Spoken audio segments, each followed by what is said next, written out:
नमस्कार, आप देख रहे हैं न्यूज़ फॉर इंडिया और मैं हूं आपके साथ कुमार। नजर करते हैं समाचारों पर। पुलिस अधीक्षक जाट ने प्रेस वार्ता की, मीडिया से रूबरू होते हुए मामले की विस्तृत जानकारी दी। साइबर अपराध के तहत फर्जी बैंक खाता खोलने वाले 2 शातिर अपराधी गिरफ्तार किए गए हैं। गिरफ्तार अपराधियों से बैंक खाता खोलने के लिए स्थानीय नागरिकों के दस्तावेज में डेटा बड़ी मात्रा में बरामद किया गया। अपराधियों के पास मिली डायरियों में साइबर अपराध से प्राप्त बड़ी राशि का हिसाब किताब मिला। गिरफ्तार अपराधियों के तार ऑनलाइन हैकर्स के राष्ट्रीय स्तर की गैरों से जुड़े होने के सबूत मिले। पाली जिले के पुलिस अधीक्षक चूनाराम जाट में मीडिया से रूबरू होते हुए बताया कि साइबर अपराधियों पर प्रभावित कार्यवाही करने को लेकर पुलिस महानिर्देशक साइबर क्राइम राजस्थान जयपुर के द्वारा मिले आदेश अनुसार जिले भर में समस्त थाना अधिकारियों को कार्यवाही हेतु निर्देश दिए थे, जिनके पालन में 14 मार्च को पुलिस थाना औद्योगिक क्षेत्र में साइबर थाना की टीम द्वारा संयुक्त कार्यवाही करते हुए पाली शहर में एक मकान से 2 साइबर अपराधी साइबर अपराध करने के लिए प्रयुक्त सामग्री सहित 2 जनों को गिरफ्तार भी किया गया है। 13/3/2024 को एक इत्तला मिली हमारे साइबर टीम को कि बगुतरी है जो औद्योगिक थाना क्षेत्र के अंदर वहाँ पे कुछ लड़के हैं जो फर्जी कॉल सेंटर बना करके वहाँ से साइबर अपराध कर रहे हैं। इस सूचना के आधार पर हमारी साइबर थाने की टीम, साइबर सेल और औद्योगिक क्षेत्र की टीम ने वहाँ पे दबिश दी और दबिश दे करके वहाँ से 2 लड़के हैं उनको डिटेन किया। उनके कब्जे से भारी मात्रा में हिसाब किताब का सामान, कुछ मोबाइल मिले, कुछ फर्जी सिम हैं वो मिली हैं और उसके बाद में उनको पूछताछ की गई तो उन्होंने बताया है कि वो फर्जी तरीके से जो सीधे साधे लोग हैं उनको पैसों के लालच के अंदर उनका खाता खुलवाते हैं और उन जो खातों को है वो जो साइबर फ्रॉड करने वाले हैकर हैं उनको उपलब्ध करवाते हैं। कुछ खाते हैं वो एक खाते का 40,000 से 50,000 रुपये वो जो खाता होल्डर है उसको उपलब्ध करवाते हैं। इसके अतिरिक्त जब बैंक के अंदर करंट अकाउंट खुलवाते हैं तो जो बैंक है वो वहाँ पे वेरिफिकेशन के लिए आती है तो वो अपनी जो कंपनी का लोगो है और जो कंपनी के फ्लैश लगा करके जो वेरिफिकेशन के लिए आते हैं तो उनको लगता है कि हाँ ये इस तरह की शॉप है इनकी। इस तरह से वो कंपनी का फ्लैक्स लगा करके और करंट अकाउंट खुलवाते हैं और जो साइबर हैकर है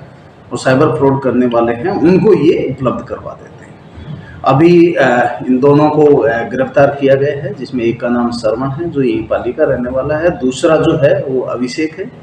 जो नेपाल का रहने वाला है। इनसे पूछताछ के अंदर काफ़ी डिटेल में खाते खुलवाने की जानकारी है वो सामने आई है, जिसमें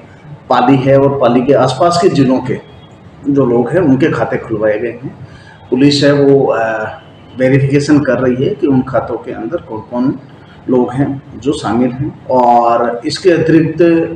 अभी प्रारंभिक पूछताछ के अंदर है कि वो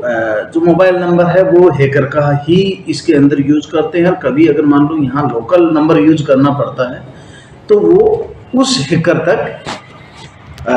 पूरी बैंक डिटेल, पासबुक सहित और जो फर्जी सिम है वो वहाँ तक पहुँचाते हैं। अभी इन्वेस्टिगेशन है वो जारी है और मेरा समस्त पालीवासियों से अनुरोध है कि इस तरह से लालच के अंदर आकर के फर्जी तरीके से खाते खुलवा करके किसी को ना दे, क्योंकि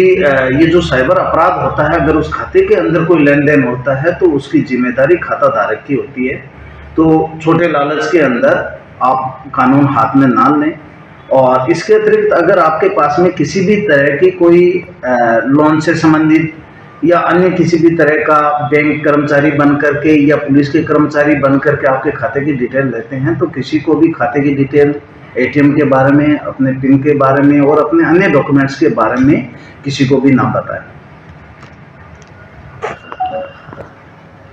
अभी जो प्रारंभिक पूछताछ में इन्होंने जो खाते खुलवाए हैं वो लगभग 15-20 लोगों के खाते हैं वो इन्होंने खुलवा करके उपलब्ध करवाए हैं। अभी इनसे पूछताछ करके हो सकता है कि पाली शहर के अंदर इस तरह के और भी गिरोह हों, तो पुलिस है वो सख्ती से इन्वेस्टिगेशन कर रही है ताकि हम हमारी जनता को इस तरह के साइबर फ्रॉड से बचा सकें। ये जो नेपाल का है सर, इसने और राजस्थान में कहीं या किसी दूसरे स्टेट में कोई ऐसी कोई वारदात करना कबूल किया? ये जो नेपाल वाला है और ये जो पाली जिले का रहने वाला है, ये दोनों एक फैक्ट्री के अंदर मजदूरी करते हैं और यहाँ के एक बंदे से ये पहले संपर्क में है जिसने इनका खाता खुलवाया और इनको पैसे दिए। इसके बाद में इनको लगा कि जब ये खुलवा करके हमें दे सकते हैं तो ये काम हम खुद भी कर सकते हैं, और इसके बाद में दोनों ने अपनी गैंग बना करके और आसपास के लोगों के जो गरीब लोग हैं उनके खाते खुलवा करके और साइबर हैकर से उनको उपलब्ध। सर अभी तक कितने रुपए तक का उन्होंने कर चुके? अभी इन्वेस्टिगेशन कर रहे हैं और इनके खातों के अंदर काफ़ी पैसों का, करोड़ों का लेन देन हुआ है। जो विभिन्न खाते, जो 20-30 खाते इन्होंने अभी तक बताए हैं, और इसके अलावा इनके पास में जो पैसे इनको खाते खुलवाने के लिए जो मिले हैं उसका भी हिसाब किताब इन्होंने डायरियों में लिख रहा है, जो हमने अभी जब्त की। बैंक की कौन सी बैंक है? इन्होंने लगभग सभी बैंकों के अंदर खाते खुलवाए हैं और एक एक आदमी के 2-2, 3-3 बैंकों के अंदर खाते खुलवाए गए हैं, क्योंकि बैंक वाले जब वेरिफिकेशन के लिए आते हैं तो क्योंकि वो खुद का ओरिजिनल डॉक्यूमेंट्स सब कुछ दे रहा है तो बैंक को खाते खोलने में कोई एतराज नहीं होता है। उसके बाद में ये जो ई बैंकिंग के लिए जो मोबाइल नंबर है वो अन्य मोबाइल नंबर का यूज करते हैं।